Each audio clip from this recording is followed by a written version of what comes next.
Hello बच्चों, स्वागत है आप सभी का राहुल एकेडमी की एक और बेहतर वीडियो में। प्यारे बच्चों, आज हम लोग क्लास 12 के बायोलॉजी का एक बहुत ही महत्वपूर्ण टॉपिक पर डिस्कस करेंगे, जो कि आपके बोर्ड एग्जाम की दृष्टि से काफ़ी ज़्यादा महत्वपूर्ण होता है। हमेशा हर साल आपके एग्जाम में पूछा जाता है। ठीक है, तो प्यारे बच्चों, जो आज की हमारी टॉपिक है वो है पुष्प की संरचना। यानी कि आज हम लोग पुष्प की संरचना के बारे में पूरा डिटेल जानने वाले हैं। ठीक है, तो बस आपसे रिक्वेस्ट है कि वीडियो को पूरा देखिएगा। वीडियो यदि पसंद आती है तो वीडियो को लाइक करिए और साथ ही साथ चैनल को सब्सक्राइब भी करिएगा। ठीक है, तो चलिए बिना किसी देरी के आज की वीडियो को शुरू करते हैं। ठीक है, तो प्यारे बच्चों, यहाँ पर देखो हेडिंग मैंने डाल रखा है पुष्प की संरचना। ठीक है, तो यहाँ पर मैंने एक पुष्प की संरचना यानी एक फूल का चित्र मैंने बना रखा है। अब यहाँ पर ये इनके कुछ भाग हैं, उस भाग को हम लोग क्या क्या नाम से जानते हैं, आइए इनके बारे में पहले जान लेते हैं। ठीक है, तो प्यारे बच्चों, ये जो देख रहे हैं पुष्प का जो सबसे निचला जो भाग होता है ये वाला, इसको हम लोग कहते हैं, इसको कहा जाता है वृंत। ठीक है, इसको हम क्या कहते हैं, वृंत कहते हैं। और यहाँ पर ये देख रहे हो, ये और ये जो छोटी छोटी पत्तियों के रूप में दिख रहा है, इसको हम कहते हैं बाह्य दल पुंज। ठीक है, बाह्य दल पुंज। ठीक है, और ये देख रहे हो, ये वाली जो बड़ी बड़ी आकार की जो पत्तियां दिख रही हैं, ये हमारी क्या कहलाती हैं, दल पुंज कहलाती है। ठीक है, दल पुंज। ठीक है, अब इसके बाद यहाँ पर देखिए, ये जो हमारा होता है, ये हमारा क्या कहलाता है, पुंकेसर कहलाता है, जो कि ये पुष्प का नर भाग होता है। ठीक है, पुंकेसर। और यहाँ पर देख रहे हो कि ये वाला जो होता है, ये बीचों बीच में ये, ठीक है, इसको हम कहते हैं, ये वाला जो भाग होता है ये हमारा कहलाता है अंडाशय। ठीक है, और ये देख रहे हैं इसके ऊपर का ये वाला जो केवल भाग है, ये हमारा भाग कहलाता है वर्तिका। ठीक है, और ये सबसे ऊपरी वाला भाग हमारा कहलाता है वर्तिकाग्र। वर्तिकाग्र।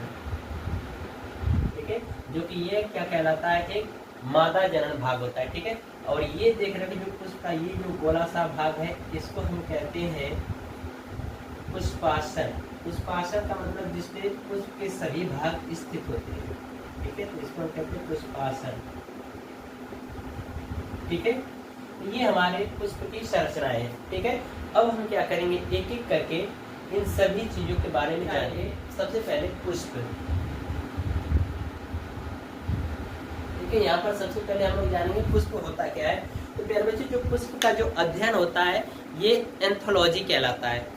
ठीक है, तो यहाँ पर लिखेंगे पुष्प का अध्ययन, पुष्प का अध्ययन एंथोलॉजी, एंथोलॉजी कहलाता है। ठीक है प्यारे बच्चों, इस चीज को आप लोग बिल्कुल ध्यान रखिएगा। हो सकता है आपके बोर्ड के एग्जाम में ऑब्जेक्टिव क्वेश्चन में पूछा जा सकता है कि पुष्प का अध्ययन कहलाता है, तो आप टिक करेंगे एंथोलॉजी पर। ठीक है, तो आइए हम लोग पुष्प की परिभाषा जानेंगे। तो प्यारे बच्चों, जो पुष्प होता है ये पौधे का क्या होता है, मुख्य जनन अंग होता है या मुख्य जनन भाग होता है, जिसकी सहायता से पौधा क्या करता है, अपनी नई पीढ़ी का उत्पत्ति करता है। ठीक है, तो आइए इस चीज के बारे में लिखते हैं। तो लिखेंगे यहाँ पर पुष्प, पुष्प पौधे का, पुष्प पौधे का मुख्य जनन भाग होता है, भाग होता है, जिसकी सहायता से, जिसकी सहायता से पौधा अपने नई पीढ़ी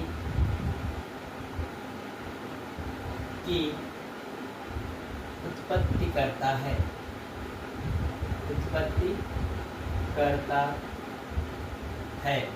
ठीक है प्यारे बच्चों, ये चीज परिभाषा समझ में आ रही है। यानी कि जो पौधा, यानी कि जो पौधे का मुख्य जनन भाग जो होता है वो क्या होता है, पुष्प होता है, जिसकी सहायता से पौधा क्या करता है, अपने नई पीढ़ी का क्या करता है, उत्पत्ति करता है। यानी कि जब किसी पौधे में फूल लगेगा तभी उसमें क्या होता है, फल आता है। तो इसकी वजह से उस फल में क्या होंगे, बीज उत्पन्न होंगे, और उस बीज को हम कहीं और अलग भूमि में रख दें तो वह क्या करेगा, एक नए पौधे का रूप धारण कर लेता है। ठीक है, तो इसी चीज़ को कहा जा रहा है कि पुष्प क्या होता है, पौधे का मुख्य जनन भाग होता है, जिसकी सहायता से पौधा क्या करता है, अपनी नई पीढ़ी का क्या करता है, उत्पत्ति करता है। ठीक है, तो यहाँ पर जानेंगे कि पुष्प का मुख्य कार्य क्या होता है। तो प्यारे बच्चे, जो पुष्प का मुख्य कार्य होता है वो प्रजनन की सहायता से फल का निर्माण करना है। ठीक है, तो यहाँ पर लिखेंगे पुष्प का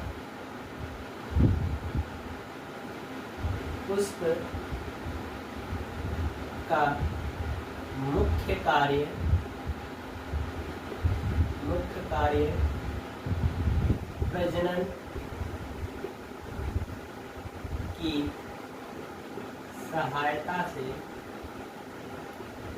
प्रजनन की सहायता से फल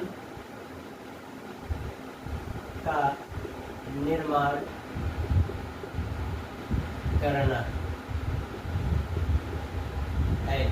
ठीक है, यानी कि जो पुष्प होता है, पुष्प का जो मुख्य कार्य होता है वो क्या होता है, प्रजनन की सहायता से फल का निर्माण करता है। ठीक है, अब हम लोग जानेंगे पुष्प के भाग। ठीक है, तो प्यारे बच्चे, जो पुष्प के भाग कितने होते हैं, वो 4 तरह के होते हैं। ठीक है, यानी कि पुष्प के कितने भाग होते हैं, 4 भाग होते हैं। कौन कौन सा, एक होता है बाह्य दल, एक यानी बाह्य दल पुंज, एक दल पुंज होता है, एक पुंकेसर होता है, एक स्थिर केसर होता है। ये 4 के पुष्प के मुख्य भाग होते हैं। तो आपसे ऑब्जेक्टिव क्वेश्चन में पूछा जाता है कि पुष्प के मुख्य भाग कितने होते हैं, भागों की संख्या कितनी है, तो 4 होती है। कौन कौन सा, एक बाह्य दल पुंज, एक दल पुंज, एक पुंकेसर होता है, एक स्थिर केसर होता है। ठीक है, तो यहाँ पर लिखेंगे पुष्प के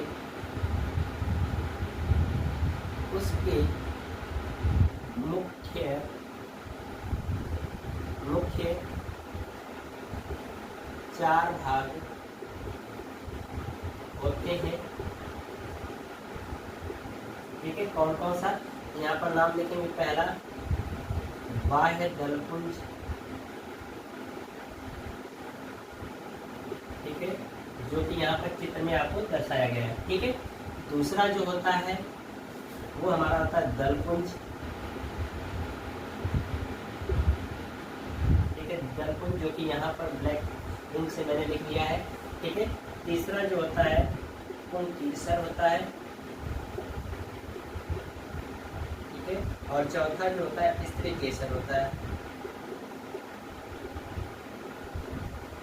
ठीक है, ये पुष्प के 4 मुख्य भाग होते हैं। ठीक है, तो अब प्यारे बच्चों हम क्या करेंगे, एक करके इन चारों भागों के बारे में जानेंगे। ठीक है, तो चलिए इसको मैं रफ कर रहा हूँ। यदि आपको स्क्रीनशॉट लेना है तो स्क्रीनशॉट ले सकते हैं। ठीक है, ले लिया, तो हम क्या करें, इसको रफ कर रहे हैं। ठीक है,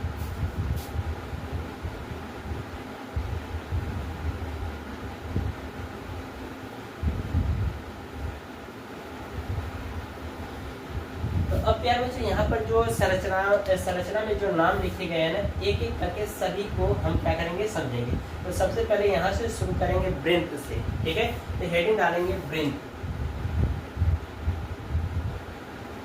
वृंत क्या होता है प्यारे बच्चों, कि ये वृंत जो होता है डालियों से पुष्प को यानी फूल को निकलने में क्या करता है, सहायता प्रदान करता है। यानी कि डालियों से पुष्प को निकलने में सहायता प्रदान करता है। कौन, ये वृंत होता है। और प्यारे बच्चों, यदि हम किसी को फूल गिफ्ट करते हैं ना, यही हम हाथ में क्या करते हैं, पकड़ के इसे देते हैं। ठीक है, तो यानी वृंत को ही हम लोग क्या करते हैं, पकड़ते हैं।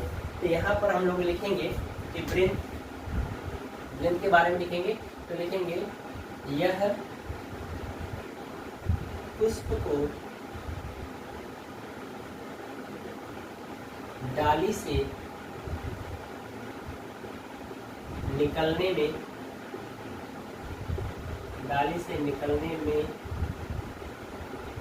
सहायता प्रदान करता है। ठीक है, यानी कि जो वृंत होता है ये पुष्प को डाली से निकलने में क्या करता है, सहायता प्रदान करता है। ठीक है, अब इसका देख रहे हो कि इसी के ऊपर अगला भाग क्या है, हमारा क्या है, बाह्य दल पुंज होता है। ठीक है, तो बाह्य दल पुंज को अभी छोड़िए, हम पहले इसको समझते हैं, यानी पुष्पासन को। ठीक है, तो यहाँ पर अगली हेडिंग डालेंगे पुष्पासन।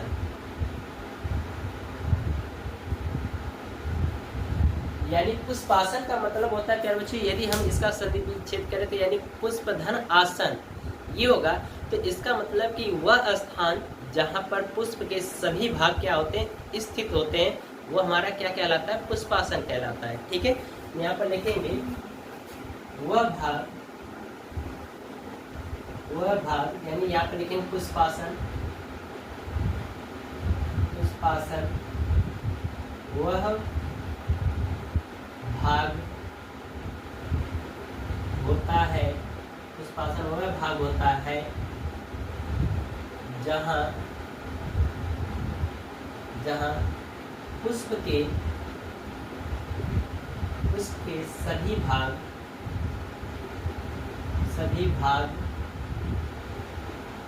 स्थित होते हैं। यानी कि आप यहाँ पर चित्र में देख सकते हो कि ये हमारा क्या है, पुष्पासन है, और ये पूरा इतना वाला भाग हमारा क्या है, पुष्पासन है। और इसी पुष्पासन पर देख रहे हो कि पुष्प के सभी भाग क्या है, स्थित है। तो इसीलिए कहा गया पुष्पासन वह भाग होता है, यहाँ पर लिखेंगे वह है। ठीक है, पुष्पासन वह भाग होता है जहाँ पुष्प के सभी भाग क्या होते हैं, स्थित होते हैं। या अथवा करके और आप कह सकते हो, अथवा ये कह सकते हो, अथवा पुष्पासन पुष्प के चारों भागों को जोड़ने का कार्य करता है। ठीक है, यहाँ पे लिखेंगे पुष्पासन पुष्प के सभी भागों को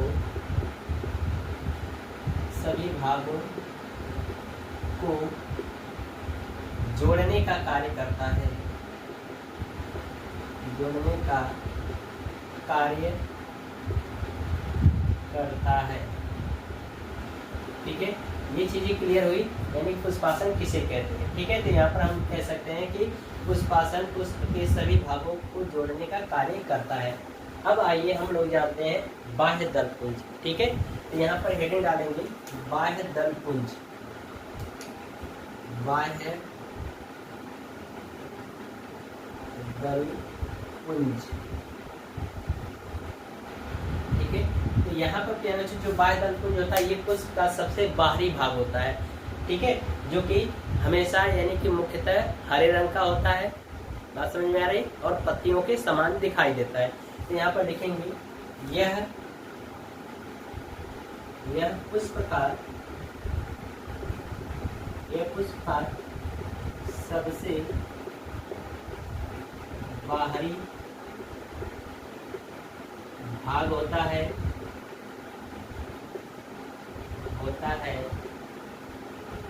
जो यह पुष्प का सबसे बाहरी भाग होता है जो मुख्यतः हरे रंग का पत्तियों के समान होता है, हरे रंग का पत्तियों के समान होता है।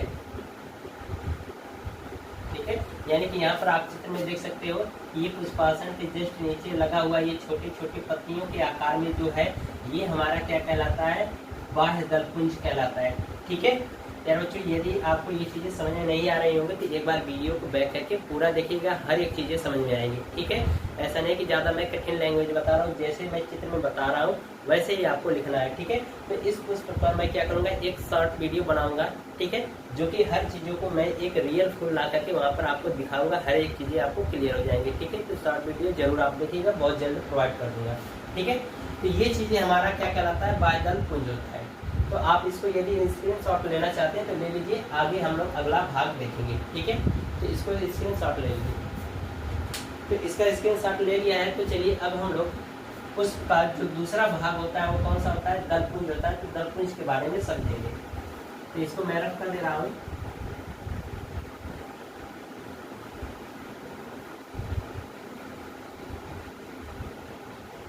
तो यहाँ पर हेडिंग डालेंगे दलपुंज, यानी कि ये दूसरी पॉइंट हेडिंग है दलपुंज।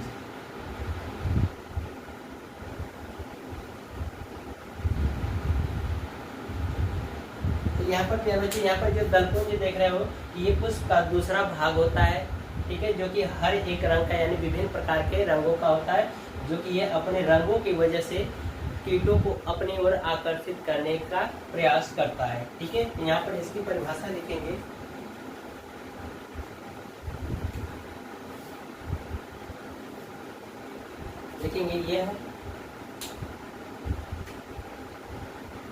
ये है पुष्प का, यह पुष्प का दूसरा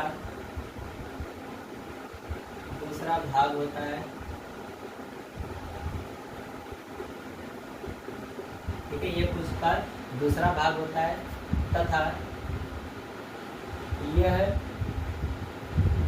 विभिन्न प्रकार के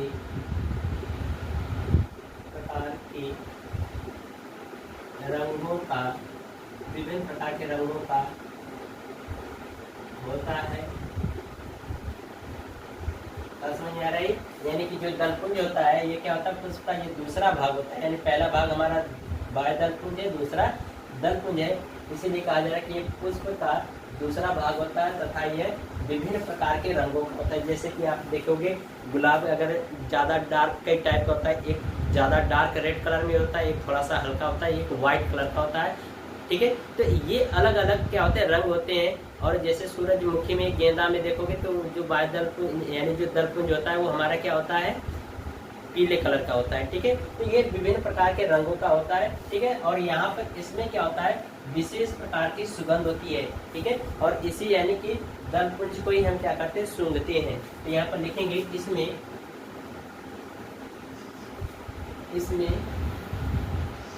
एक विशेष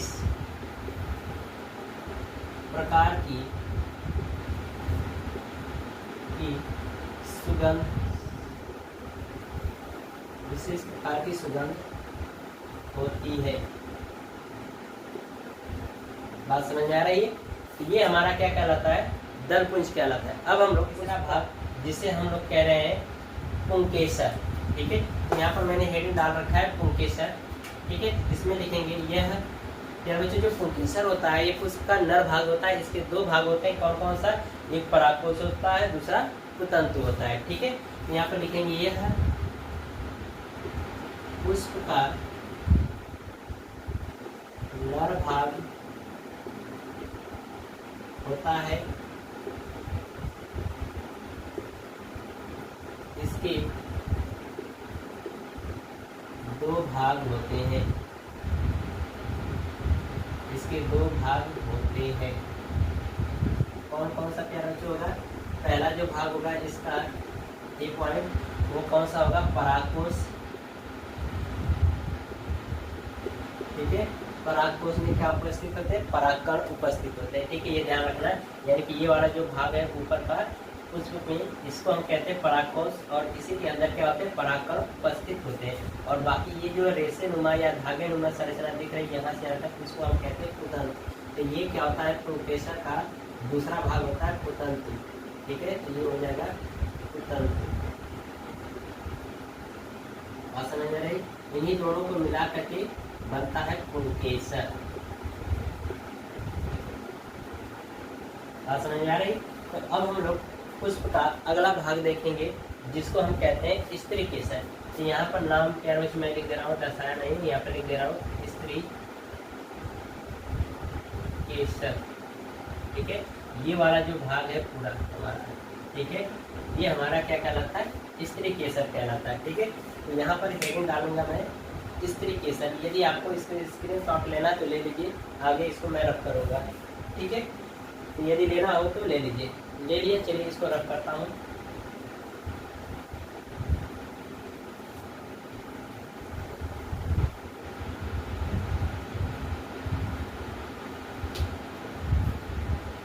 ठीक है, तो रख कर लिया।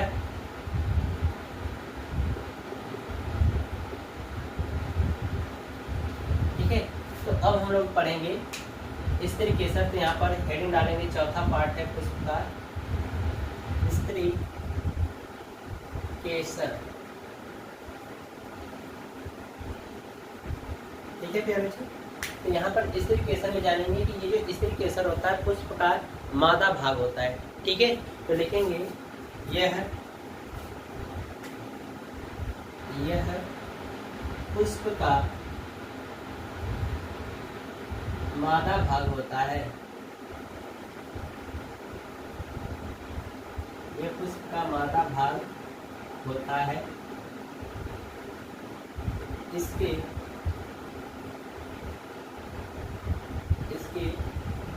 3 मुख्य भाग हैं।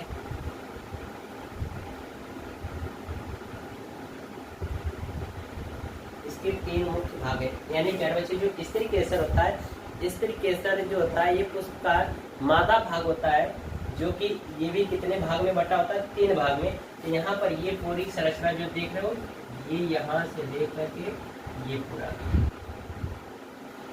ठीक है, ये पूरी संरचना हमारी क्या कहलाती है, स्त्री केसर कहलाती है।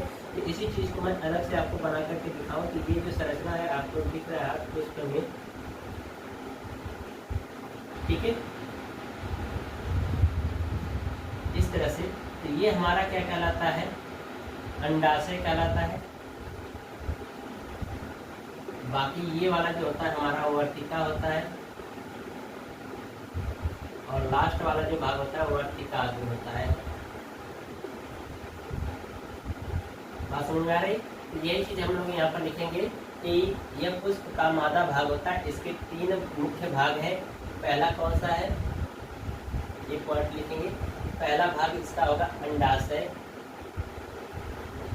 अंडाशय। दूसरा होता है इसका वर्तिका, और तीसरा जो होता है वर्तिकाग्र।